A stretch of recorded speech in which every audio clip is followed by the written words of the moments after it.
What's the story, Morning Glory? What's the word, Hummingbird? Thank you so much for clicking on my channel and for joining me for this review of 90 Day Fiance Season 10, The Tell-All Part 1. And what a tell-all it was. It was so good. It kept me so entertained from beginning to end. The season was garbage. The season was a snooze fest, but the tell all was everything. So let's start off with the pre-show. So before they actually get started, everybody's showing up and they're all like in the green room.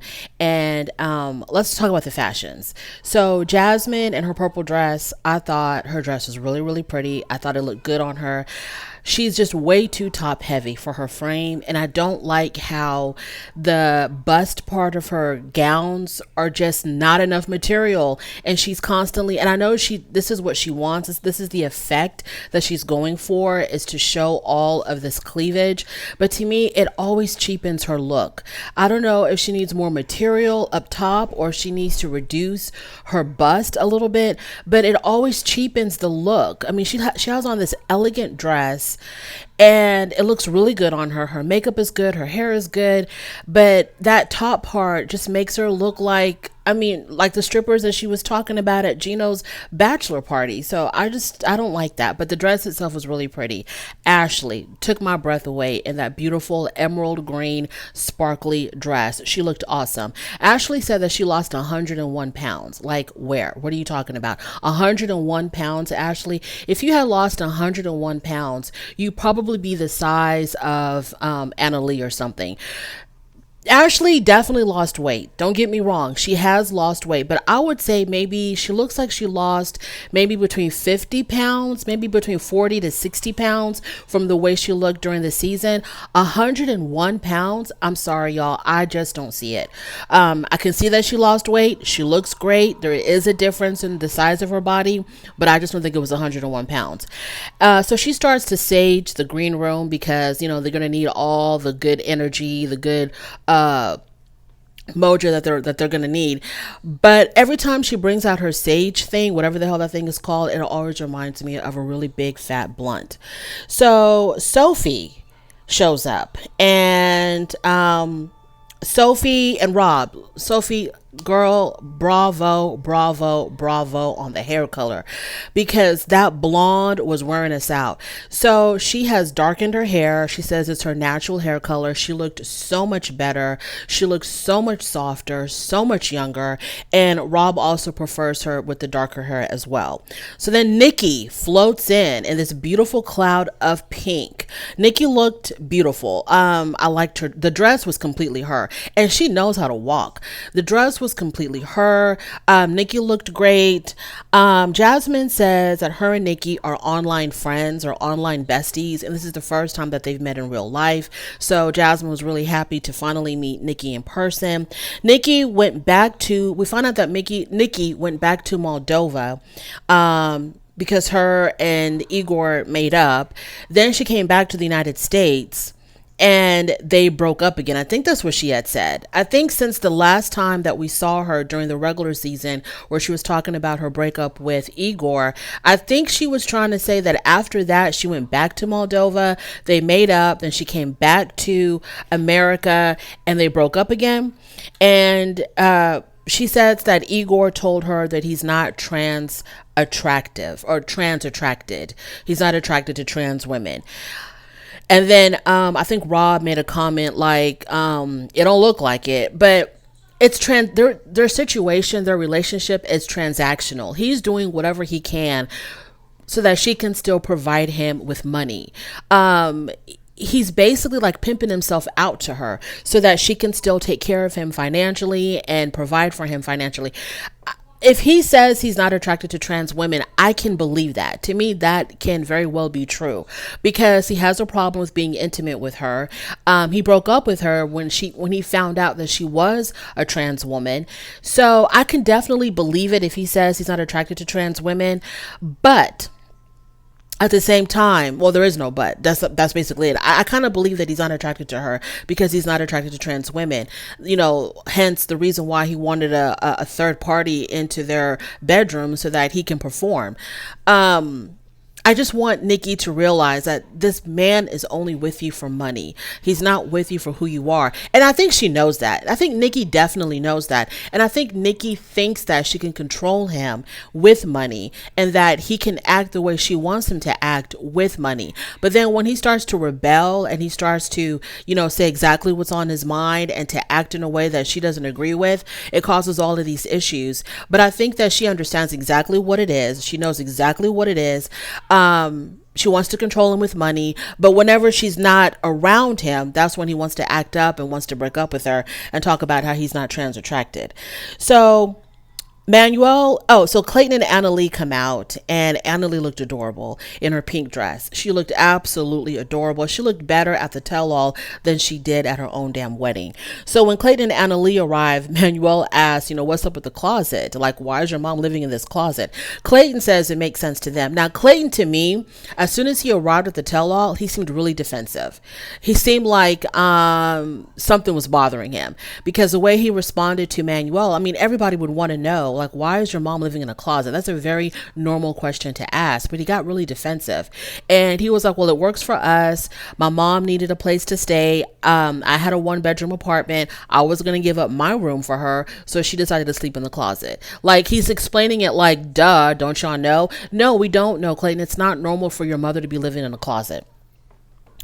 Nick and Devin show up, and when I saw them, I was like, these people look really familiar. Where have I seen them? Then I was like, oh, that's Nick and Devin. They were in the beginning of the season, then they disappeared after they got married. What's up with that? So Devin has lost a lot of weight as well. You can definitely see the weight loss on her. And I remember looking at her Instagram or something, or I don't know where I read this, but Devin had said that the size that she's at now, that you saw her at the tell-all, that's her normal size. When she was a little bit plumper during the season, she had said that that's not her normal size. And the reason why she had gained so much weight during the regular season was because she was so nervous about being on the show that before they even began filming, she was eating a lot because she was so nervous. So she was trying to like work through her nerves, and she did it through eating. And so she gained a whole lot of weight when they began filming. But the size that we saw her at the tell-all, she claimed that that is her normal size. She said, okay, so then it was time for the show to actually begin. It was showtime. So everybody's now is on stage. We see the beautiful Sean. Ashley starts off with reading her damn tarot cards, and her tarot cards told her that a lot of secrets are going to be revealed. Ashley, this is a tell-all. That's the whole point of a tell-all, is for the secrets to be revealed. For us to find out stuff about the cast that we didn't know during the regular season. So please, like I told you before on your wedding day, please put those tarot cards up and get in touch with reality. Clayton and Annalie, they have moved from Lexington, Kentucky to Tulsa, Oklahoma. They asked if mom is still living with them. Once again, Clayton was acting a little bit defensive, and yes, the mom, he says his mom moved to Oklahoma too. He didn't specify that she's living with them, but why else would she move to Oklahoma if it wasn't to live with them? She's not moving to Oklahoma to be an independent woman, so I'm pretty sure she is living with them. Then we find out that Citra is 12 weeks pregnant. I wish they would have saved that information for their segment instead of revealing it so early on in the tell-all, but congratulations to Citra and Sam. So we start off with Rob and Sophie. We find out that they moved from LA to Austin, Texas, because LA is expensive as hell. The cost of living is a lot cheaper in Texas, and you get more bang for your buck in the South, and you can floss a lot better living in Texas than you can living in LA, because you know that, well, yeah. So there's a lower cost of living in Texas. They talk about the online cheating, so they get right down to the nitty gritty. Rob said that it was just an online thing. There was no intentions to meet these girls in real life or to pursue anything with them in real life. It was just completely online. The girls would send him pictures and he would respond. He kind of minimized on how he would respond. He said that he would basically just tell them, oh, you look hot. And Sophie was like, no, it was more than that. You would tell them, you'd have conversations with these girls. You would ask them to send you more pictures. It was more than just you like giving them a thumbs up for their pics. So he never met them. He never had any intentions of meeting them. Igor steps in to try to save Rob, but I don't think it worked. And Igor steps in and says that, don't take it too seriously. It's just something that, men do for self-gratification. And he says, treat it like it's an online game or like a virtual video game when girls send you pics. It's just to kind of help you with your self-pleasuring. And, it's not a big deal. It's just, pixels and screens. It's not even like they're real people. So Gino asked if since Sophie found out about his online cheating, and since they've been married, has it happened again?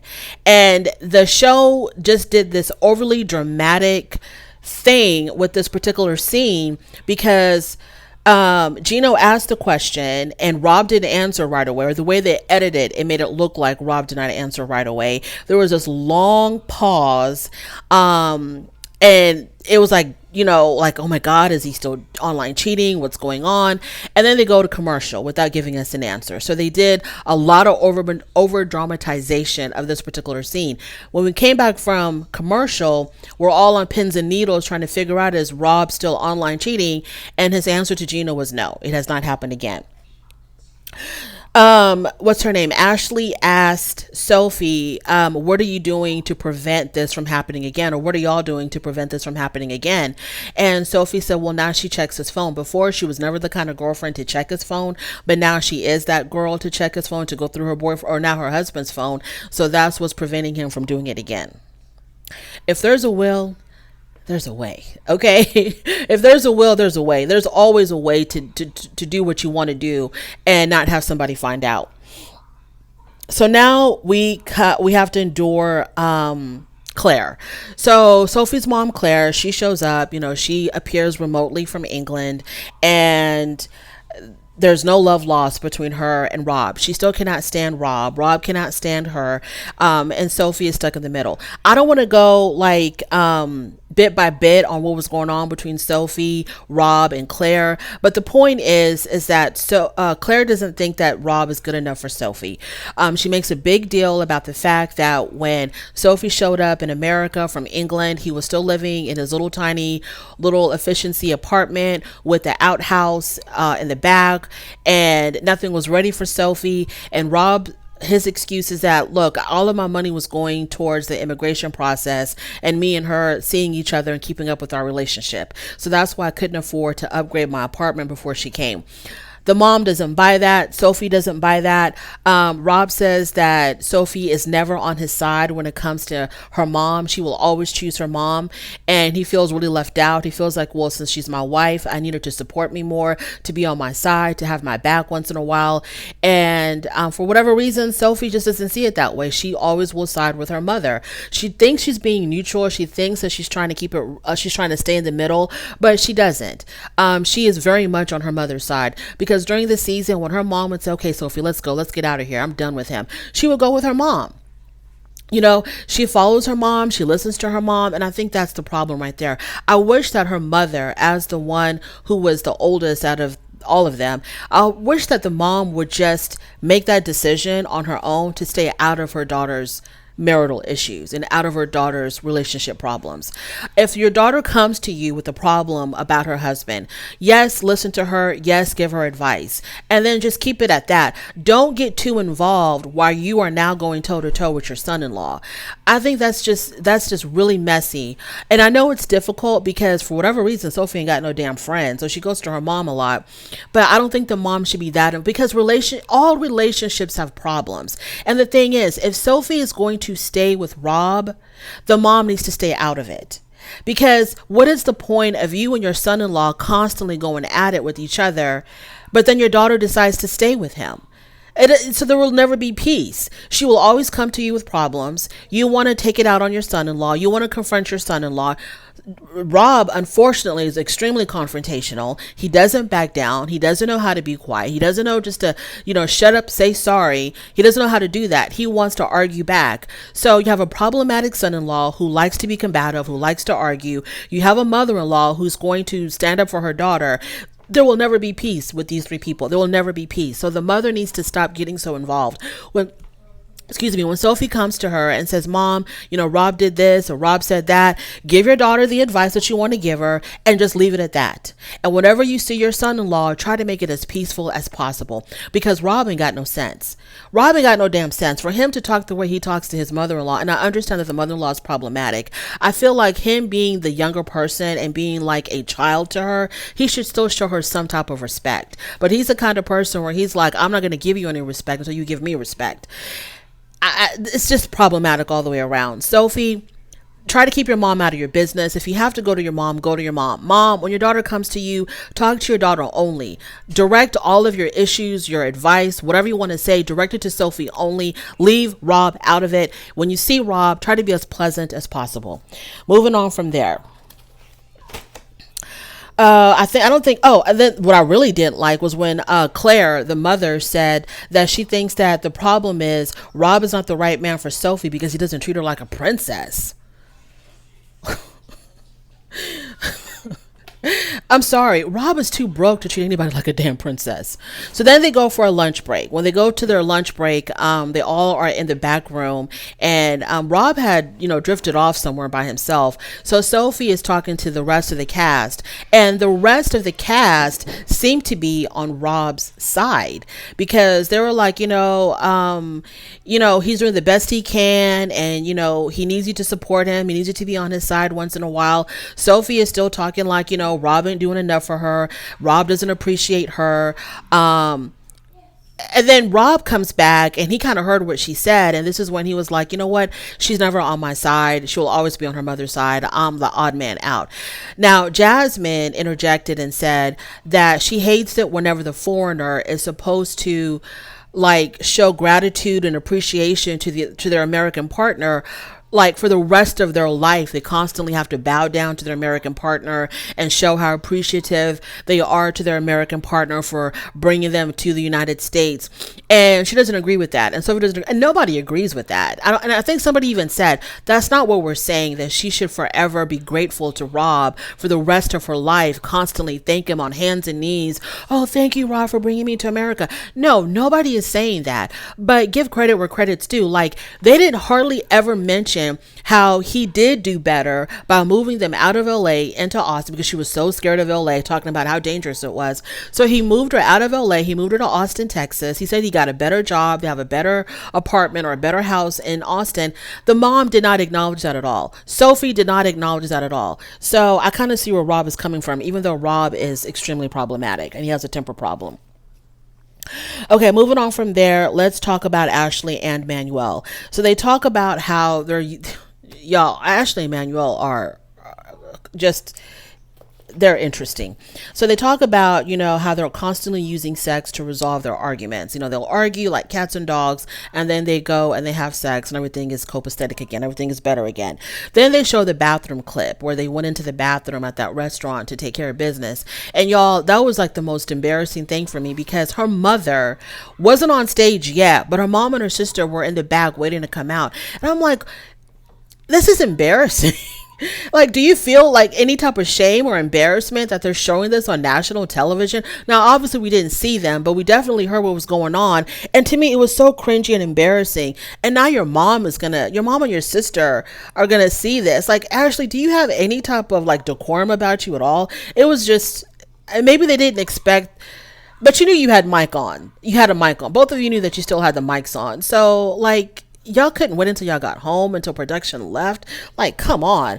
But anyways, so the mom and the sister finally come out, and the question is, Mom, do you trust Manuel better now, or do you trust him more now that him and Ashley are married? And her mom was like, no, I don't trust him anymore now. She says, because he didn't tell his kids where he was going. So the mom and the sister had a really big issue with Manuel because he did not tell his children, and I guess the rest of his family, I don't know, but he didn't tell his kids where he was going when he left for America. He only told his children that he was going to go look for work, but did not tell them that he was going to America to marry Ashley. So obviously the mom felt some kind of way about that. It's kind of like, are you ashamed of my daughter? Are you trying to hide my daughter? And Ashley felt the same way during the season. Like, are you trying to hide me from your family? And he always would respond with, well, that's my personal private business. Let me deal with that. That's my private business. And so he was always trying to keep Ashley and his family completely separate and apart. And Ashley was like, no, I am your family and I need to be integrated into the rest of your family. So they talked about that. And the mom says that she no longer wants them to have children. Now, during the season, the mom kept on bringing up how badly she wanted Ashley and Manuel to start having kids so she can have some grandkids. Well, now she says that she doesn't want them to have any kids because she doesn't really trust their relationship. The mom says all they ever do is argue and have sex, which is true. That's what we saw during the season. The mom says that when Manuel left, we talked about that. So the mom and the sister didn't think that Manuel was right for Ashley. They talk about Manuel's secrets. Ashley says that up until now, she feels like there's a lot about Manuel that she still does not know up until now. The mom tells her that she needs to hold herself accountable as well. She's like, Ashley, in between all the sex sessions, why don't you ask questions? Why don't you have a conversation with him about all the things that you want to know about him? Ask him about his kids and ask him about how much money do you expect me to be sending to your family? How much and when and why? Ask these questions. And Ashley was like, but Mom, I don't have kids. I don't know what kind of questions to ask. Girl, you better ask something. It's your money that's going to Ecuador. You better ask something. So the mom says that Ashley, she's not rich. She's financially going through it like everybody else is. And sometimes it's a hardship for her to send money to his children. And Manuel will get upset that she's not sending the money or not sending enough money. And because she doesn't want her husband to start yelling at her, she'll go to her mom and have her mom help her to send money to the kids. So the mom was like, yeah, I send money to the kids as well. And everybody on stage was shocked. They're like, oh my God, you're sending money too? And she's like, yeah, because I don't want Manuel to be upset with my daughter. I don't want my daughter to go through that. So she does whatever she can to help out Ashley. And I thought that was really sad. I thought that was really sad that the mom is so worried about her daughter that she's willing to send money to Manuel's family, kind of like making Manuel look like some type of a tyrant or some type of an abuser or something, that he gets so mad at Ashley that the mom is like opening up her wallet. No, don't get mad, Manuel. Here, send this to your kids. So that was really sad. So the mom says that it's not about the money. At the end of the day, she says it's not really about the money, but it's about Manuel treating Ashley right.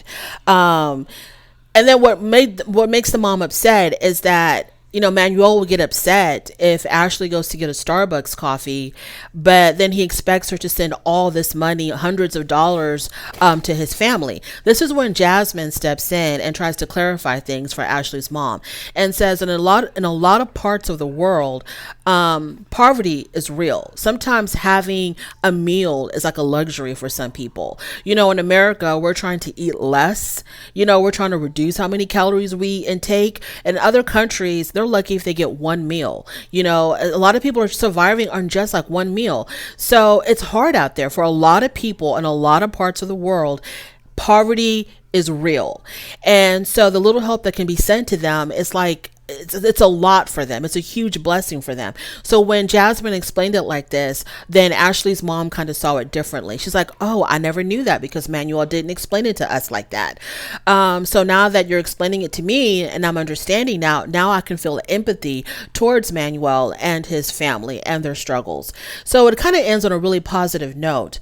She says that now she understands better. Manuel then says sometimes he's afraid to ask because he doesn't want to seem like a burden to them. So the mom tells him, you're not a burden. And she reaches out and she holds Manuel's hand and she tries to reassure him, no, you are not a burden to us. So then the mom and the sister, they feel better about Manuel.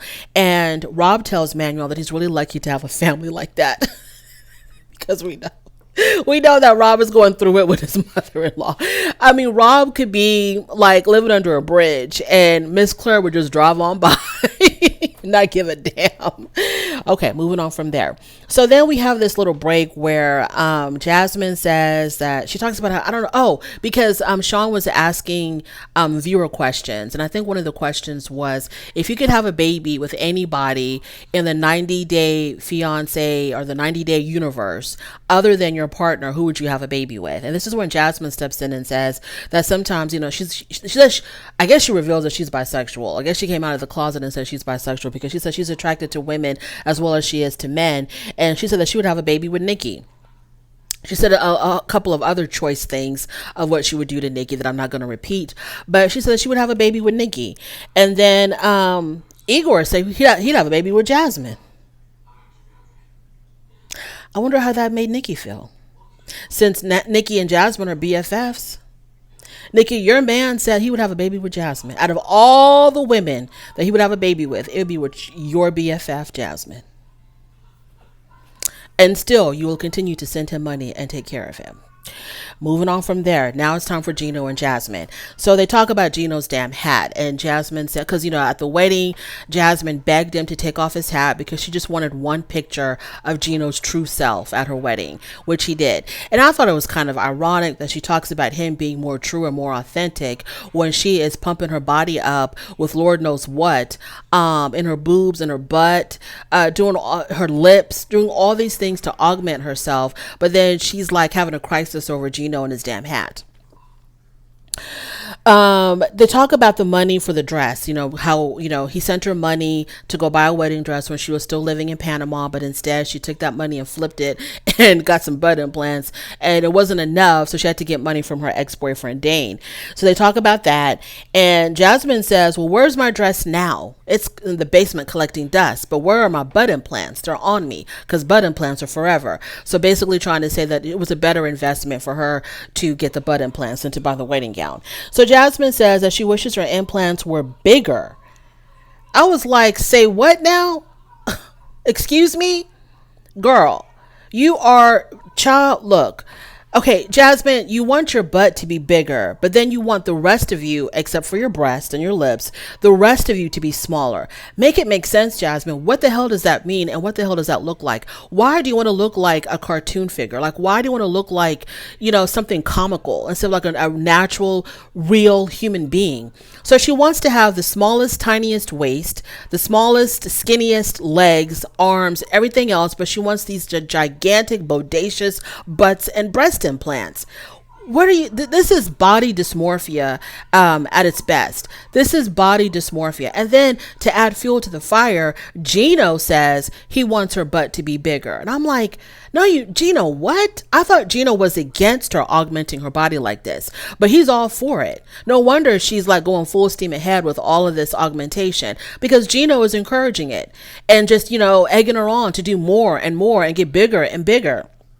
But then he won't sleep with her. So you want to have a bigger butt for what? For you to put your coffee cup on? For you to put your dinner plate on? Because you're not doing nothing else with her body. So Gino says that he's still mad about Dane giving Jasmine the money. Sam says, well, why would he give you that money if he wasn't going to get something back in return? And Jasmine was like, no, Dane is not like that. He's a very respectable man. He wasn't expecting anything back. And Rob then mentions, well, how Jasmine would throw in Gino's face. Okay, because you claim that Dane is so respectful and that when he gave you the money, he wasn't expecting anything in return. So then Rob makes a point by saying, okay, Jasmine, but, you will throw in Gino's face how Dane was so much better in bed and how you want to do this, all those sexual things that you did with Dane, you throw that back in Gino's face.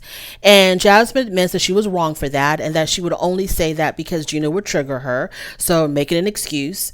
And Gino says that the words did hurt when she would talk about Dane and what her and Dane would do in bed together, that would hurt his feelings. And this is the reason why they have intimacy issues. This is the reason why he can't be intimate with her, because he thinks about the things that she has said about Dane. So Jasmine says that Gino throws it in her face about, how sex with his ex was a lot better than her. And Gino was like, I'll only tell you that after you throw in my face first all the things that you've done with your exes. This couple is extremely immature. They are extremely immature. They don't know how to communicate with each other. Jasmine is 36 years old, but she acts like she's 16. She doesn't know how to communicate. She acts like she doesn't know how to communicate effectively. Her issue is her temper, obviously. When she gets to that level of anger, she just wants to go for the jugular. And she just wants to say the worst, most evil, most wicked things that she can possibly say to hurt whoever she's talking to, because she cannot control her temper. And anger management, she doesn't want to do it. Therapy to try to calm herself down, she doesn't want to do it. So this is the reason why they're going back and forth, tit for tat. And the conversation between these two people is absolutely immature. He's 50 something years old. She's almost 40 years old. And they're doing this tit for tat. If we're going to talk about my ex, I'm going to talk about my ex. If you're going to talk about your ex, I'm going to talk about my ex. It's just stupid. It's absolutely stupid. But this made the reunion so good and so juicy. So they're very mature. So the question is, Sean asked, well, how is your sex life now? And Jasmine didn't want to answer. She's like, Gino, you tell him. So Gino says, well, the hurtful things that she says does affect our intimacy. So basically their sex life is still struggling. So then Jasmine says, but you trigger me. Then we get into the whole lip gloss issue. So they show the lip gloss clip where they were riding in the car together, and Jasmine dropped her phone, and as she was searching for her phone on the floor, she found lip gloss underneath the passenger seat. And so she confronts Gino with that, and she accuses him of cheating. He denied it. He was like, I don't know whose lip gloss that is. It could be a coworker. It could have been in my car, because I've had this car for 6 damn years. It could have been some old lip gloss. And she says, no, it wasn't, because I opened it up in front of you and it was fresh lip gloss. And he was like, no, you didn't. You didn't open that up in front of me. And she was like, yes, you did.